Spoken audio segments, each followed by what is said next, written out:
வணக்கம். நான் உங்களோட மேம் பிரியங்கா ரங்கராஜ் பேசுகிறேன். இப்போ நம்ம 5th மாடல் வரைக்கும் வந்திருக்கோம். ஸோ போன மாடலுக்கு என்ன பார்த்தோங்கிற ஜஸ்ட் ஒரு கிளான்ஸ் மாதிரி எடுத்துக்கலாம்.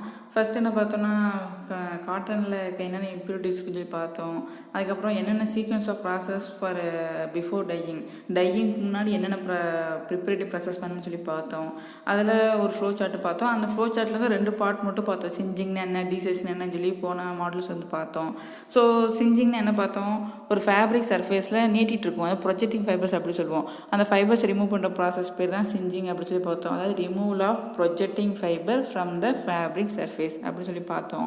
ஸோ அதை எப்படி ரிமூவ் பண்ணுற சொல்லி பார்த்தா கேஸ் சிஞ்சிங் ப்ராசஸ்ன்னு சொல்லி ஒன்று. அது கேஸ் சிஞ்சிங் ப்ராசஸ் மூலமாக என்ன பார்த்தோன்னா பர்ன் மூலமாக அந்த ப்ரொஜெக்டிங் ஃபைபர்ஸ் ரிமூவ் பண்ணுற சொல்லி பார்த்தோம். அதுக்கப்புறம் டீசைசிங்னா என்ன சொல்லி பார்த்தோம். ஸோ டீசைசிங்னா என்ன சொன்னேன், removal of sizing material. So அந்த சைசிங் மெட்டீரியல்லாம் நான் என்ன சொன்னேன், வீவிங் நடக்கும்போது நம்ம வந்து சைசிங் வந்து அப்ளை பண்ணியிருப்பேன்னா அந்த ஸ்பின்னிங்லேருந்து வர யானை ஸ்ட்ரெயிட்டாக வீவிங் அனுப்ப முடியாது, யானை வந்து பிரேக் ஆயிரும். ஸோ அந்த பிரேக்கேஜ் அவாய்ட் பண்ணுறக்கோசம் சைசிங் சொல்லி அப்படி ஒன்று நம்ம வந்து அப்ளை பண்ணுவோம் யான் மேலே. காட்டன்னா ஸ்டார்ச்சு, சிந்தட்டிக் ஃபைபர்ஸ்னால் பிவி அந்த மாதிரி அப்ளை பண்ணுவோம்னு சொல்லி பார்த்தோம். ஸோ இப்போ ஃபேப்ரிக் வந்ததுக்கப்புறம் அந்த சைசிங் வந்து சைசிங்கோட நம்ம வந்து டையிங் பண்ண முடியாது. ஏன்னா சைசிங் வந்து வாட்டர் அப்சர்வ் பண்ணாது. ஸோ வாட்டர் அப்சர்வ் பண்ணால் நம்மளால் டையிங் அப்ளை பண்ண முடியாது. ஸோ அந்த சைசிங் ரிமூவ் பண்ணுற ப்ராசஸ் பேர் தான் டீசைசிங் சொல்லி பார்த்தோம். அதுக்கு வந்து என்சைமெண்ட் டீசைசிங்னு சொல்லி ஒரு ப்ராசஸ் பார்த்தோம். எதாவது என்சைம்ங்கிறது விலங்குலேருந்து எடுக்கிறது, இல்லை இயற்கையாகவே இந்த பழங்கு வெஜிடபிள்ஸு இல்லை பூஞ்சைஸ் அந்த மாதிரி வந்து வளர்த்தும் அது வந்து என்சைம்ஸ் வந்து எடுப்பாங்க. ஓகேங்களா. ஸோ அது மூலமாக நம்ம வந்து டீசைசிங் பண்ணுற சொல்லி பார்த்தோம். ஸோ இந்த மாடல் நம்ம என்ன பண்ண போகிறோன்னா ஸ்கவரிங் ப்ராசஸ் அப்படின்னு என்ன சொல்லி பார்க்க போகிறோம். ஓகேங்களா. ஸோ ஸ்கவரிங்னா நான் சொன்னதான், அதாவது ஃபைபரில் அந்த ஃபேப்ரிக்கில் இருக்கிற மாசுக்களை, அதாவது நேச்சுரல் அண்டு ஆர்டர் இம்ப்யூரிட்டிஸு, இயற்கையாகவே இருக்கிற மாசு ப்ளஸ் ஆர்டர் இம்ப்யூரிட்டிஸ். இம்ப்யூரிட்டிஸ்னால் மாசு.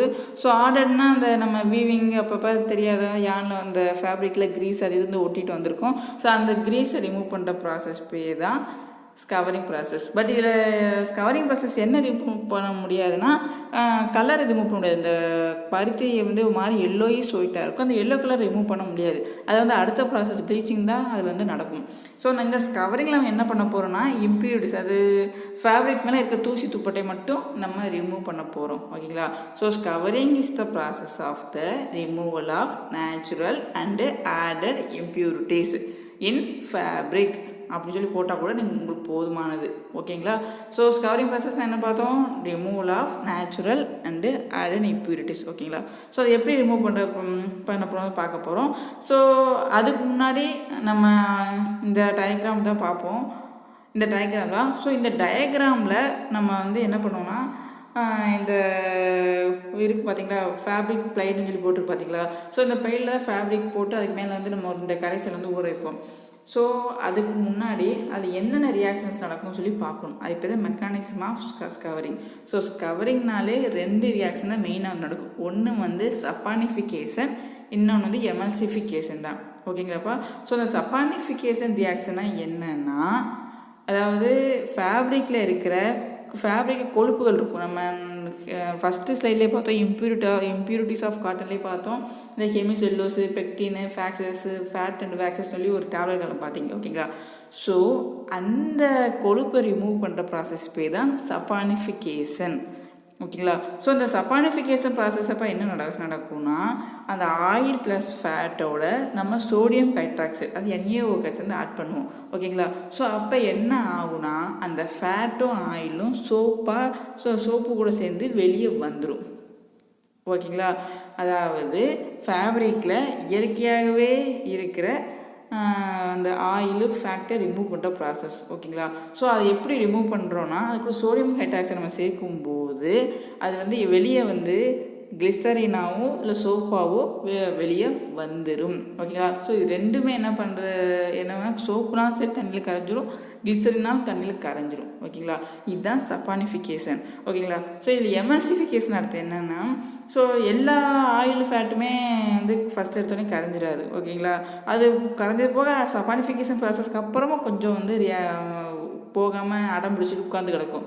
ஸோ அதை தலையில் 2 படத்தில் 2 போட்டு பற்றி விடணும். ஓகேங்களா, அதுக்கு பேர் தான் எமல்சிஃபிகேஷன் ரியாக்ஷன். ஓகேங்களா, ஸோ நம்ம ப்ராக்டிக்கல் எப்போ பார்ப்போம்னா வெட் ப்ராசஸிங் ப்ராக்டிக்கல் சொல்லி உங்களுக்கு ஹேண்டில் பண்ணுவேன் அடுத்து நம்ம நேரில் மீட் பண்ணும்போது.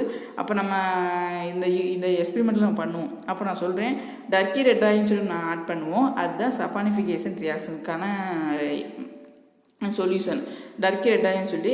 ப்ளஸ் எமல்சிஃபிகேஷன் ரியாக்ஷனுக்கு ஒரு சோப்பு கரைசல் தான் அதை வந்து ஆட் பண்ணுவோம். ஓகேங்களா, நம்ம இது பார்த்தோம், அது வந்து நம்ம ப்ராக்டிக்கல் எப்போ பார்ப்போம். ஓகேங்களா, ஸோ சப்பானிஃபிகேஷன் ரியாக்ஷன் என்னென்னா அதில் இருக்க ஃபேட்டு ஆயிலு வந்து ரிமூவ் பண்ணுறது. அது எப்படி ரிமூவ் பண்ணுறோம்னா சோடியம் ஹைட்ராக்சைடு சேர்க்கும்போது அது சோப்பாவோ இல்லை கிறிஸ்டனாவோ வெளியே வந்துடும். ஓகேங்களா, அதான் சப்பானிஃபிகேஷன் ரியாக்ஷன். ஸோ எமல்சிஃபிகேஷன் ரியாக்ஷன்னா இந்த சப்பானிஃபிகேஷன் ரியாக்ஷன் முடிஞ்சதுக்கு அப்புறமும் போகாத சோப்பையும் ஆயிலையும் ரிமூவ் பண்ணுறது தான் எமல்சிஃபிகேஷன் ரியாக்ஷன். ஓகேங்களா, இப்போ இந்த இதில் பாருங்கள், இந்த டயக்ராம் மட்டும் பாருங்கள். அந்த சைடில் ரெசிபி இருக்குது பார்த்தீங்களா, அது வேணாம். அது வந்து நமக்கு அடுத்த டேப்லெட் காலம் இருக்குது பார்த்தீங்களா, அதை மட்டும் எழுதுங்க. ஓகேங்களா, ஸோ இந்த டேப்லெட் காலம் இந்த டேப்லெட் காலம் நல்லா புரிஞ்சுட்டு நீங்களும் எழுதினாலும் ஓகே தான். இல்லை எனக்கு முடியல, நான் இங்கே அது ஓன் சென்டென்ஸ் எழுத கஷ்டமாக இருக்குது, நான் ஒர்க்கிங் ப்ரொசீஜர் படிச்சுக்கலாலும் ஓகே தான். Choice is yours. ஓகேங்களா, ஸோ இதில் இந்த டயக்ராம் நல்லா கவனிச்சாலே நீங்களே எழுதிடலாம்ப்பா.